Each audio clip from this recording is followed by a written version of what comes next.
À votre avis, est-ce que le vaccin anti-Covid est fiable, dangereux, inutile? Est-ce que la vaccination va devenir obligatoire? Est-ce que la vaccination va trop vite ou pas assez vite? Est-ce qu'on nous injecte du poison ou des morceaux de fœtus? Est-ce qu'on peut se fier à tout ce qu'on nous raconte?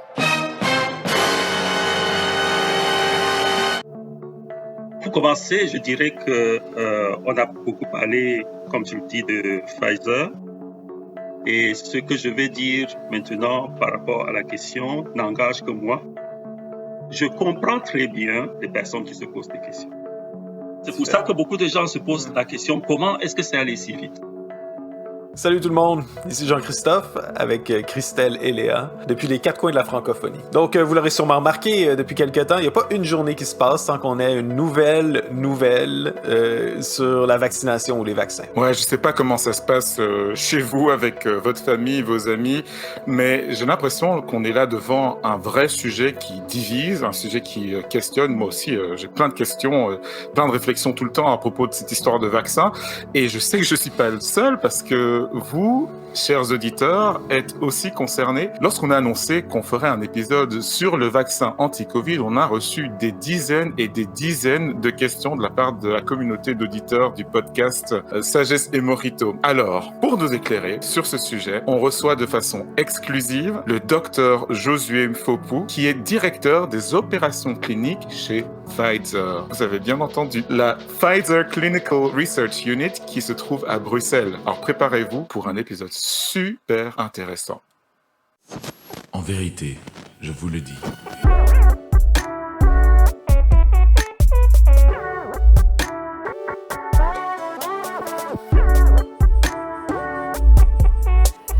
It is like a finger pointing away to the moon. Bonjour et bienvenue dans ce nouvel épisode de Sagesse et Morito. Ici Christelle de Bruxelles et c'est avec Jean-Christophe de Montréal qu'on vous accueille. Cette fois-ci sans Léa qui nous rejoint d'habitude depuis Paris, mais avec notre invité du jour, le docteur Josué Mfopou-Konjem, qui est médecin-chercheur en Belgique. Bonjour Josué et bienvenue. Merci, bonjour. Bonjour. Je suis content et enthousiaste pour cette émission, pour l'entretien qu'on va avoir. On reçoit un scientifique, mais on a aussi l'occasion rare de pouvoir nous entretenir avec un scientifique dont les recherches contribuent à développer des médicaments et des vaccins, dont celui contre le Covid-19. Car le docteur José Mfopou est directeur des opérations cliniques chez Pfizer, Pfizer Clinical Research Unit, à Bruxelles. Oui, vous avez bien entendu, il s'agit de Pfizer. Donc ensemble, on veut savoir comment on en arrive à une position pareille, à faire ce genre de travail, à comprendre le parcours de Josué, ce qui l'a amené là où il est ici, mais aussi discuter avec Josué de son parcours en tant que personne et d'un sujet que nous le savons, vous attendez tous, la recherche sur le vaccin. On a reçu beaucoup de retours de la part de notre communauté d'auditeurs. Cher José, on va pouvoir s'engager dans cette discussion. Tu nous disais que tu es à l'aise qu'on te tutoie. On va avoir cette conversation en mode tu. Mais en quelques mots, est-ce que tu pourrais te présenter, dire qui tu es, ce que tu fais, expliquer en 2 mots ton travail? Ok, donc je suis Josué Mfopou-Konjem, originaire du Cameroun et je suis médecin de formation. Et actuellement, je travaille chez Pfizer, dans l'unité de recherche clinique de Pfizer qui se trouve à Bruxelles. Et j'y travaille comme directeur des opérations cliniques. Qu'est-ce que ça contient, ces 3 mots, directeur des opérations cliniques? Les opérations cliniques chez Pfizer, c'est en fait l'organisation de l'exécution de recherche clinique. Et cette organisation inclut toute la réglementation en vigueur qu'il faut suivre. Par exemple, s'assurer que le protocole de l'étude a été validé par le comité d'éthique et par le ministère de la Santé belge avant de lancer l'étude. Et quand on a lancé l'étude, s'assurer qu'on a recruté des volontaires, qu'on les a suivis comme le prévoit le protocole et qu'on a fourni toutes les informations nécessaires pour le volontaire pour qu'il puisse participer, collecter les données, s'assurer que les données collectées sont correctes et puis les transférer à l'équipe qui va analyser. Donc, gérer tout ce monde qui tourne autour de l'exécution d'une étude clinique, ça c'est le rôle que j'assume au sein de Pfizer à Bruxelles. Mais vous êtes touché par le confinement, vous aussi. Comment est-ce qu'on dirige une équipe comme ça? Tu travailles depuis la maison ou est-ce que tu travailles sur place ou un peu des deux? Comment ça se passe? Où est-ce que tu es là? Tu es à la maison, non? Là, maintenant, je suis à la maison. Je travaille pour l'instant en moyenne 2 jours sur site et 3 jours à la maison. Mais il faut noter que le confinement nous a touchés de plein fouet parce que lorsqu'il y a eu le confinement total en début mars, nous avons dû arrêter nos activités jusqu'en juin. Donc, Ouais. complètement arrêté. Et on travaillait à 100% de la maison pour préparer l'après-Covid. Et donc, on a recommencé en juin avec une partie du personnel travaillant en téléworking et une autre partie travaillant sur site. Donc, il n'y a pas eu de passe-droit pour Pfizer ou pour les gens qui travaillaient sur le vaccin non plus. Me semble qu'on aurait pu Justement. faire exception au moins, non? Non, comme j'ai dit, quand on a arrêté, là je parle de recherche clinique Oui, sur oui. des volontaires. Hein. Ah oui, Donc, ok. ceci a été arrêté complètement. Ah, ok, complètement. Mais, entre-temps, ceux qui travaillent dans les laboratoires sur les molécules, pour développer les molécules, eux, ils ont continué. Et nous aussi, à la maison, on a commencé à penser comment on va reprendre les activités en situation Covid. Et d'autres équipes ont aussi développé le protocole qui a abouti au vaccin de Covid. Alors dans cette émission, cette fois-ci, il n'y a pas de Français parmi les intervenants. On a un Québécois et en fait deux Belges. Donc José est un compatriote à double titre, même à triple titre, parce que belge, d'origine camerounaise, on est même de la même région, au Cameroun. Ah ouais. On est en fait très proches. Oui. Donc maintenant, tu habites en Belgique. Explique-nous comment est-ce que tu es arrivé en Belgique? Je vois dans mon arrivée en Belgique l'œuvre de Dieu, parce que dans mon esprit personnel, je ne venais pas en Belgique. Je ne connaissais d'ailleurs pas la Belgique. J'ai grandi au Cameroun avec des missionnaires hollandais. Et donc, quand je pensais à l'Europe, à venir étudier en Europe, c'est la Hollande qui me traversait l'esprit. Je me suis retrouvé en Belgique parce que pour avoir des informations sur la Hollande, il fallait passer par l'ambassade de Belgique au Cameroun. Ah, d'accord. Donc, quand je suis allé à l'ambassade de Belgique donc, pour recevoir des informations sur la Hollande, j'ai trouvé une publication d'une bourse d'études en Belgique, d'études de la biologie moléculaire. Et c'est là où je me suis dit, c'est ça que je vais faire. Donc, je suis arrivé en Belgique à Bruxelles. J'ai habité Bruxelles pendant 6 ans. Puis, je me suis déplacé sur le territoire flamand où j'habite jusqu'à présent. Et donc vous parlez, est-ce que vous parlez en flamand sur les lieux du travail? C'est un mélange. Oui? Les documents de travail, c'est essentiellement en anglais. Les volontaires avec qui on travaille, c'est 70% de francophones, 30% de néerlandophones. Et les collègues, c'est plus ou moins 50-50 français et néerlandais. Oui. Mais dans mon parcours, juste pour les Français qui ne comprennent pas le mot 70, ça veut dire 70. Justement, merci Christelle. Mais dans mon parcours, j'ai eu pratiquement 2 années où je travaillais dans une entreprise flamande. Et là, c'était du 100% néerlandais. Et donc, vous parlez combien de langues en plus d'être médecin et chercheur? Je parle déjà le bamoul, qui est ma langue maternelle, une langue tribale du Cameroun. Le français et l'anglais, qui sont les langues officielles du Cameroun. Et le néerlandais que j'ai appris ici. Wow. Moi, ça m'épate tout le temps, les gens qui parlent plusieurs langues. Alors, donc si je comprends bien, tu es arrivé en Belgique et tu avais déjà fait des études de médecine au Cameroun et tu es venu poursuivre en Belgique. Sur quoi portaient tes études? Donc, en Belgique, j'ai étudié la biologie moléculaire. La biologie moléculaire, c'est aller à l'intérieur de la cellule pour étudier les mécanismes qui se passent à l'intérieur de la cellule. Par exemple, le code génétique qu'il y a dans le noyau de la cellule qui permet à une cellule de devenir la peau, de devenir un cheveu, de devenir un os. Donc, comprendre comment ce code est manipulé par la cellule pour être ce qu'elle est. Ou comment ce code, lorsqu'il est qu'il est en dysfonctionnement, il aboutit à une maladie. Et si on comprend quel dysfonctionnement aboutit à une maladie, on peut donc penser à comment on peut agir avec ce code-là pour prévenir ou traiter la maladie. Ça a été Donc, facile pour toi de t'intégrer en Belgique? L'intégration, oui, parce que quand je suis arrivé, j'ai habité le campus universitaire, donc beaucoup de contacts avec des jeunes étudiants.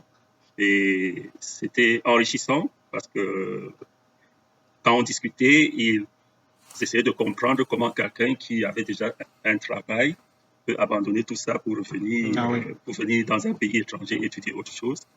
Et moi, en même temps, j'essayais de comprendre ce qui les motive dans les études qu'ils font. Tu avais partagé le rôle de ta foi puis le rôle de Dieu dans ton parcours vers la Belgique. Souvent, on a l'impression dans le discours courant qu'il y a comme une opposition entre la foi et la science. Est-ce que ça a été comme un choc quand tu as commencé tes études universitaires entre ta foi et la science, ou comment est-ce que tu intègres les deux?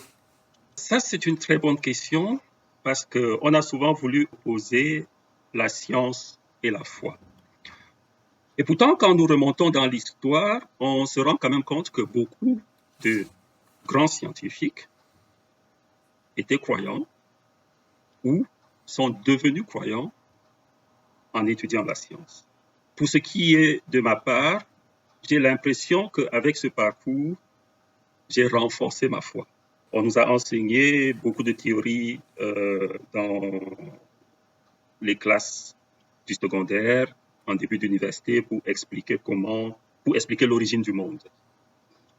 Bon, c'est souvent un peu une confrontation quand à la maison, avec les parents, on est allé à l'église. Et puis, quand on doit étudier à l'école, c'est toute une autre explication. Donc, mettre les deux ensemble, oui, j'avoue que ça peut être une confrontation intellectuelle. Mais, comme je disais tout à l'heure, en allant en profondeur, ces théories qui sont avancées pour expliquer l'origine du monde, elles sont belles comme théorie, mais j'ai toujours l'impression qu'elles se heurtent à un moment à un maillon de la chaîne qui manque. Et en étudiant l'infiniment petit et en regardant la complexité de l'infiniment petit, je me réconforte personnellement dans la position que cela ne peut pas être arrivé sans qu'il y ait eu un plan voulu par quelqu'un.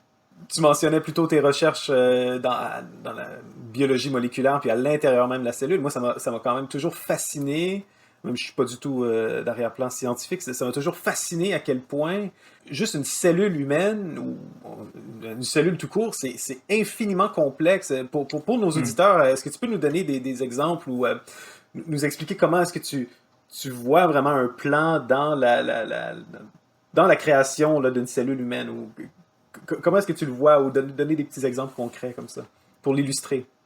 Un petit exemple concret, c'est comme j'ai dit au début de notre entretien, si nous prenons le développement d'un être vivant, et je vais prendre l'homme, nous commençons avec une cellule reproductrice mâle et une cellule reproductrice femelle qui, moléculairement parlant, biologiquement parlant, sont des demi-cellules parce que leur matériel génétique a été réduit.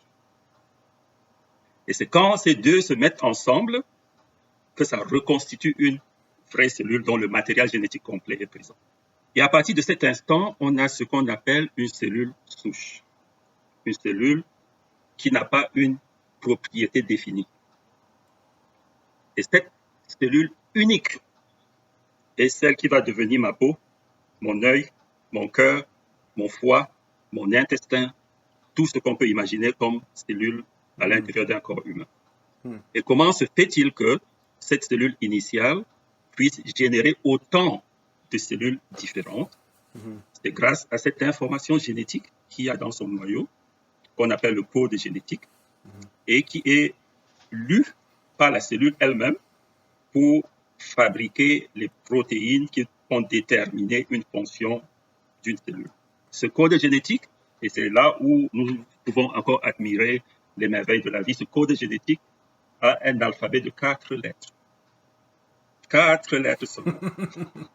Ah ouais, donc tu veux dire que toute la complexité de l'être humain ou de tout vivant, en fait, Oui. tout végétal, tout animal, tout être vivant, Et se basé réduit sur à un langage composé de juste 4 lettres. 4 lettres. Wow.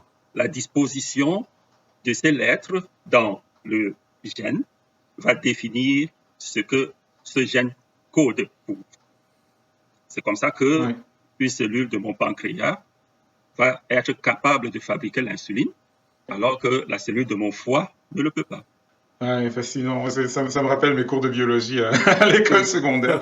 J'étais assez Et- bon parce que c'était une des choses qui me fascinait, Mhm.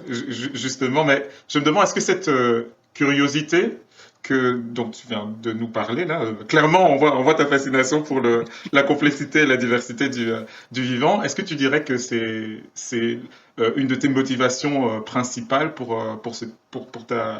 tes engagements professionnels? Ou est-ce qu'il y a même Oui. d'autres raisons, peut-être aussi? Je pense que le chemin que Dieu a placé devant moi me permet vraiment d'intégrer toutes les connaissances que j'ai acquises dans différentes formations.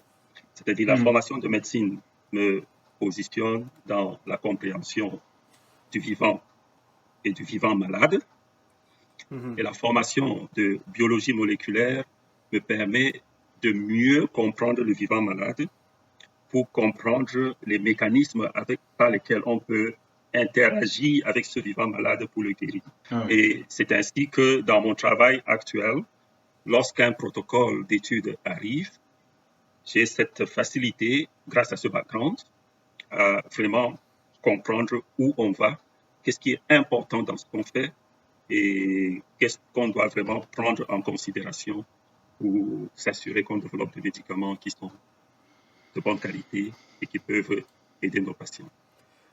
Parlant des médicaments de bonne qualité, on a entendu beaucoup, même le mot Pfizer chez nous, c'est un mot d'espoir dans 2020.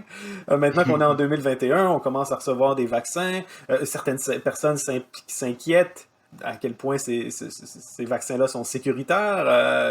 De l'autre côté, plusieurs personnes se réjouissent du presque un miracle, mais c'est un accomplissement technique d'avoir découvert un vaccin en quelques mois seulement. Qu'est-ce que vous diriez aux gens qui se questionnent par rapport au vaccin puis au processus et tout ça? Comment est-ce que vous pourriez expliquer à des gens qui sont pas du tout du milieu puis qui se questionnent et qui se disent bon, est-ce que le vaccin est plus risqué que la COVID comme tel? Est-ce que je devrais le prendre? Est-ce que je devrais pas le prendre? Donc, pour commencer, je dirais que on a beaucoup parlé, comme tu le dis, de Pfizer, mais c'est peut-être pas la force de l'histoire, en ce sens que Pfizer était le premier qui est arrivé sur le marché avec ses résultats. Mhm. Mais à côté de Pfizer, il y a plein d'autres entreprises qui développent les vaccins pour la COVID, soit en utilisant la même technologie que Pfizer, soit en utilisant d'autres technologies.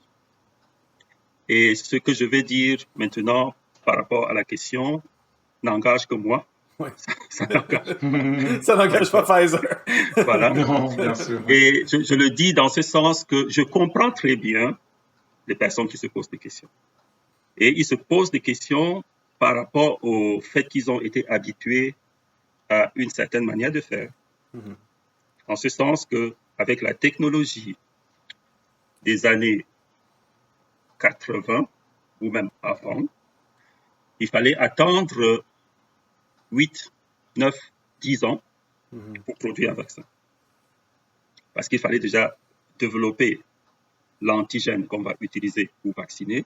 Or, pour synthétiser la quantité d'antigène qu'il faut pour tester, ça prenait du temps. On peut passer 1 an rien que pour synthétiser la quantité d'antigène qu'il faut pour vacciner les Donc, personnes. synthétiser, c'est-à-dire fabriquer de façon artificielle. Et tandis qu'aujourd'hui, ça prend combien de temps comparativement à l'époque? Cette technologie-là prend toujours autant de temps de nos jours. Okay. Et ce que beaucoup ne comprennent pas aujourd'hui, c'est que les 20 dernières années, la biologie moléculaire a connu un essor impressionnant. Le même développement qu'on a eu avec nos smartphones, avec nos ordinateurs, la biologie a connu cela grâce à la biologie moléculaire. Ah oui. Parce que le smartphone d'il y a 20 ans ne ressemble en rien au smartphone d'aujourd'hui. Non, tout à fait, Vous êtes tout à d'accord fait. avec moi? Ouais. Donc, la technologie de la biologie moléculaire qu'on maîtrise très bien aujourd'hui, c'est pas 100% la phrase que je vais utiliser, mais c'est figuratif, Mhm. n'a plus rien à voir Mhm. avec la technologie d'il y a 20 ans. Et c'est Mhm. comme ça que, Mhm. pour revenir au Covid, parce on ne travaille plus avec des antigènes, mais on travaille avec le gène même, et synthétiser le gène basé sur les 4 lettres dont j'ai parlé tout à l'heure, ça se fait au laboratoire comme un jeu d'enfant. Donc, on peut synthétiser en un jour la quantité de vaccins qu'il faut pour tester 50 personnes, alors qu'avec les antigènes, ce n'est pas possible. Et ça, pour le public, nous, on n'est pas au courant de ça. On Le n'a pas public n'est pas au vu, on courant. n'a pas vu le développement en laboratoire ou Oui. comment Donc, c'est se pour fait. ça que beaucoup de gens se posent la question, comment est-ce que c'est allé si vite? Beaucoup de gens se questionneraient sur la question aussi de la sécurité de prendre un vaccin ou quelque chose, prendre un vaccin. Je sais qu'aux États-Unis, je ne sais pas si en Europe à quel point c'est répandu, mais tous les mouvements anti-vax. Ça peut être normal d'être dans ce qu'on appelle l'hésitation vaccinale, d'entretenir un doute raisonnable envers les vaccins. Mais c'est une autre chose, et ça, c'est à l'autre bout du spectre, que d'entretenir une pensée conspirationniste basée sur la vaccination ou entourant la vaccination. Je veux simplement établir les choses. Pas parce qu'on doute du vaccin qu'on est un conspirationniste. J'attire votre attention sur une étude qui a été publiée en mai dernier par le magazine scientifique Nature, où on s'était penché sur un épisode important, une éclosion importante de rougeole en 2019. On avait passé au peigne fin des milliers de publications sur Facebook. Je résume ça pour se rendre compte à quel point le discours anti-vaccin était nettement plus efficace, nettement mieux réseauté. Ce discours avait un net avantage face au discours pro-vaccin. C'est un peu comme si les grandes organisations sanitaires étaient comme une grande armée napoléonienne qui est très bonne pour gagner des batailles sur un grand champ de bataille ouvert où les deux armées peuvent se voir.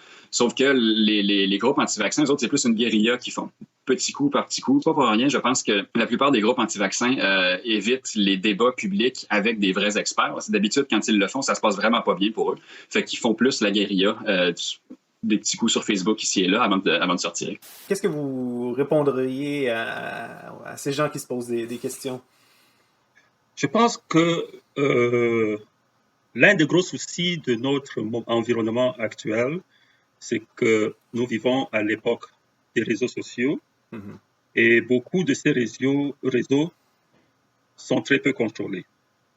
C'est-à-dire, les informations arrivent sur des réseaux sociaux qui sont pris par ceux qui reçoivent cette information comme vérité, alors que la source n'est pas vérifiable. Lorsque les gens disent que les vaccins ne sont pas de qualité ou ne sont pas safe, comment dire, sécuritaires, à mon avis, c'est parce que ces personnes ne comprennent pas le mécanisme du développement des médicaments. Parce que logiquement, une industrie qui se respecte suit les règles qui s'appliquent à l'industrie du groupe dont elle fait partie. Pour prendre un exemple, quand Lenovo fabrique un ordinateur pour mettre sur le marché européen, cet ordinateur doit avoir le CE marqué dessus pour dire que c'est conforme à la réglementation en vigueur en Europe. Et si une réglementation existe pour ceux qui fabriquent les ordinateurs, ceux qui fabriquent les téléphones, les lampes qui nous éclairent, il y a également une réglementation qui existe pour ceux qui fabriquent des médicaments. Et beaucoup ne connaissent, beaucoup ignorent que cela existe. Donc, la réglementation qui gère le développement des médicaments impose une certaine manière de faire, et c'est ce qu'on appelle dans notre jargon études de phase 1, de phase 2, de phase 3 et finalement de phase 4. L'étude de phase 1, c'est celle qu'on effectue pour la toute première fois chez l'homme. Donc, la toute première fois qu'une molécule est administrée à un être humain, on appelle ça une étude de phase 1. Mais avant que cette étude de phase 1 ait lieu, là je parle de manière générale pour les médicaments, il s'est écoulé en général 5 ans depuis que la molécule était découverte. Et pendant les 5 années, qu'est-ce qu'on a fait? On a testé sur des cellules au laboratoire et on a vu que oui, ça modifie tel comportement de la cellule et donc ça peut traiter telle maladie. On va de la cellule, on teste sur des souris. On crée la maladie chez la souris et on administre le produit pour voir ce que ça fait. Et si ça a réussi chez la souris, on teste dans 2 ou 3 autres espèces animales, le chien, le rat, le singe, en fonction de la molécule ou en fonction de la maladie qu'on est en train de vouloir traiter. Et donc, ce n'est qu'à partir de ces étapes au laboratoire qu'on passe à l'être humain. Ce qui veut dire que quand on passe à l'être humain, en général, on a déjà accumulé suffisamment de données pour se dire ce produit ne va pas tuer quelqu'un. Bien sûr, ce n'est pas une science exacte. Là, il existe toujours une marge d'incertitude, mais cette marge d'incertitude est tellement réduite qu'elle n'existe presque pas. Et dans les études de phase 1, si on avait testé qu'une souris supporte une dose, disons 100 mg de tel produit, on ne va pas donner 100 mg, l'équivalent de 100 mg à l'être humain.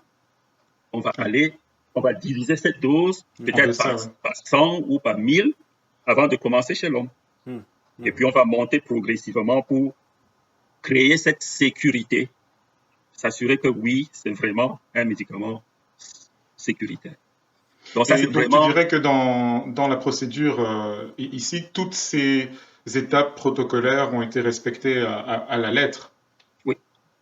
Et donc ça vaut pour, en principe, tous les laboratoires, toutes les entreprises pharmaceutiques. Toutes les entreprises pharmaceutiques doivent suivre ce chemin parce que quand tu veux mettre ton médicament sur le marché par après, c'est tous ces documents que le ministère de la Santé te demande. Ah oui, c'est ça. Parce que quand tu fais ces études-là, tu les publies dans des revues scientifiques. Donc, au moment de demander une mise sur le marché, c'est tous ces dossiers qu'on te demande. Donc, récemment, on a dit que l'Agence européenne du médicament a approuvé l'utilisation du vaccin de Pfizer en Europe. Oui, c'est ce genre de documents qu'ils ont étudiés. C'est ça. Donc, l'Agence européenne du médicament, c'était fin décembre 2020, a fait cet avis officiel pour le vaccin de Pfizer. Et il y en a sans doute d'autres qui sont... Justement, aujourd'hui, celui d'une autre entreprise a été approuvé. C'est ça. Une autre entreprise utilise le même mécanisme. Et le mécanisme auquel tu fais référence, c'est une nouvelle technologie, si je comprends bien, c'est ça? Et c'est la biologie moléculaire dont je parlais tout à l'heure. Oui, mais principalement, est-ce que c'est le vaccin qui est basé sur l'ARN, c'est ça? Oui, c'est cette nouvelle technologie-là. Mais ça, c'est quand même nouveau, là. C'est nouveau. Ça, c'est la première fois dans l'histoire de l'humanité qu'on administre un vaccin à base d'ARN pour une maladie infectieuse. Puis l'ARN, pour m'expliquer moi-même, je dirais pour nos auditeurs, mais pour moi aussi, l'ARN, si je comprends bien, c'est comme un bout de code génétique, c'est ça? C'est un bout de code génétique, justement. Pour donner une vue vraiment très schématisée, tout à l'heure, j'ai parlé du code génétique qui est dans la cellule. Ce code génétique-là, en général, est un ADN dans nos cellules. Et cet ADN est lu par notre cellule. Donc, ce code-là est lu par notre cellule et il en fait une copie sous la forme d'un ARN. Et c'est la copie ARN que la cellule va maintenant utiliser pour fabriquer la protéine dont elle a besoin.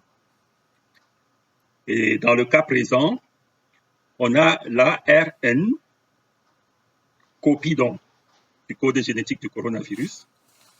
Et cet ARN, quand on l'injecte à ma cellule, puisque ma cellule a tout le système pour lire les codes génétiques dans un ARN, ma cellule lit ce code et fabrique un antigène, c'est-à-dire une protéine, qui est une protéine du coronavirus.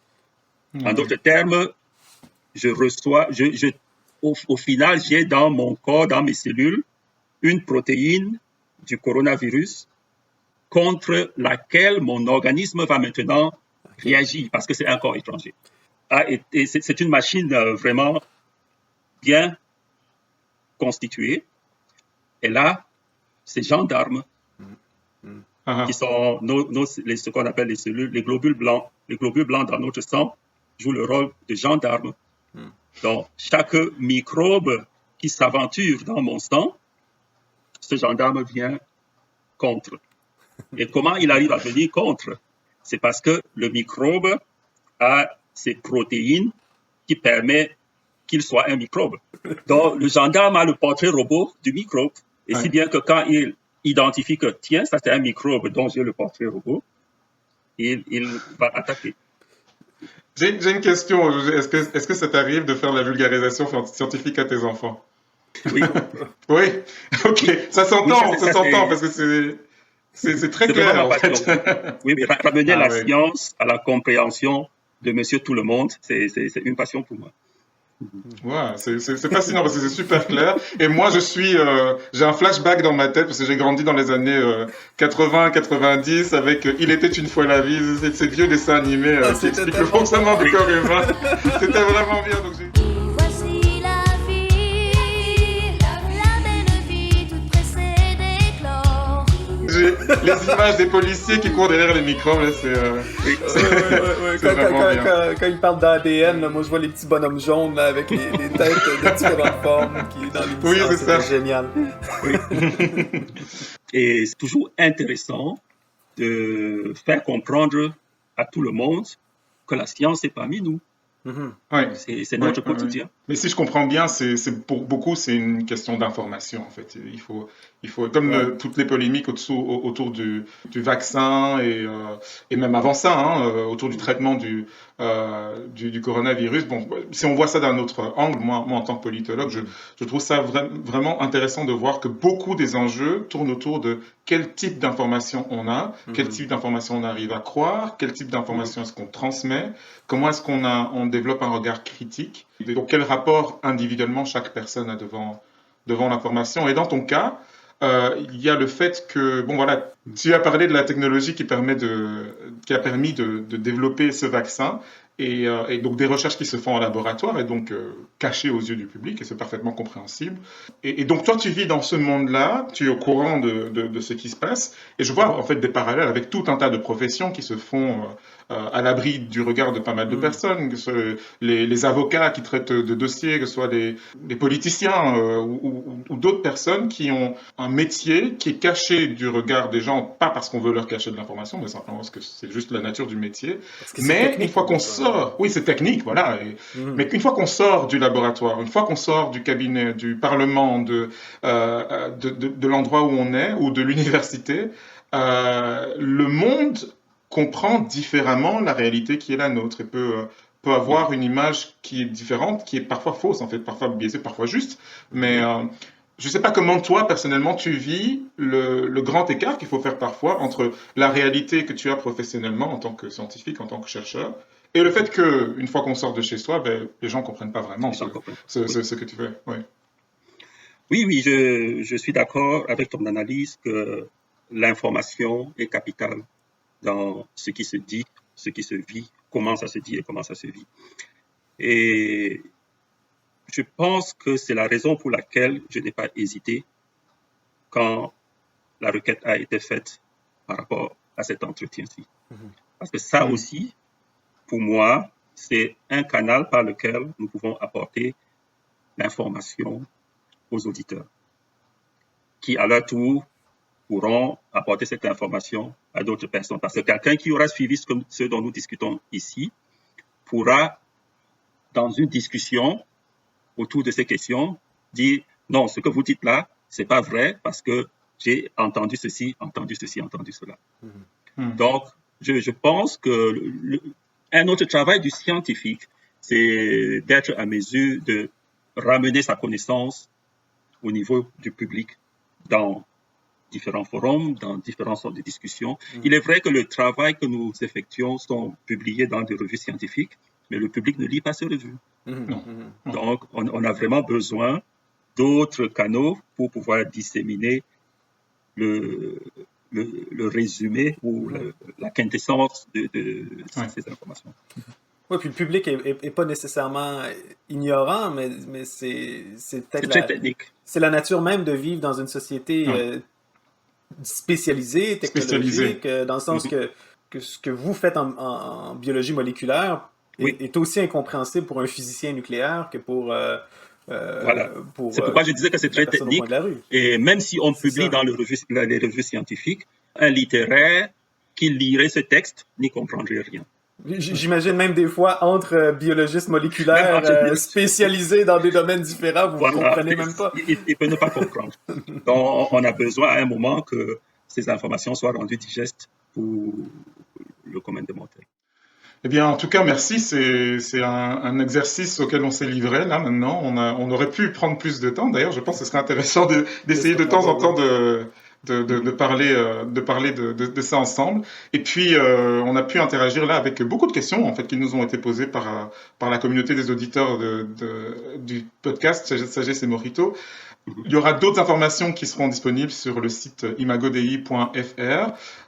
Et puis, n'hésitez pas, puisque cet entretien sera présent sur YouTube et sur d'autres plateformes, à commenter, à apporter vos réactions dans les médias sociaux. Puisqu'il s'agit d'un lieu d'échange d'informations, eh bien, vous êtes invités, chers auditeurs, à contribuer vous aussi.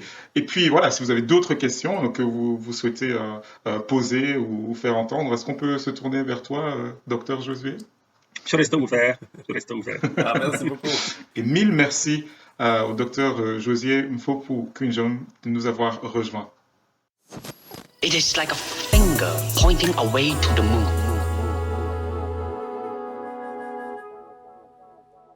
Merci d'avoir été avec nous pour cet épisode de Sagesse et Morito. Abonnez-vous à la chaîne YouTube, retrouvez-nous sur toutes vos applis de podcast préférées et sur les réseaux sociaux. Et pour rejoindre la conversation, rendez-vous sur imagodei.fr.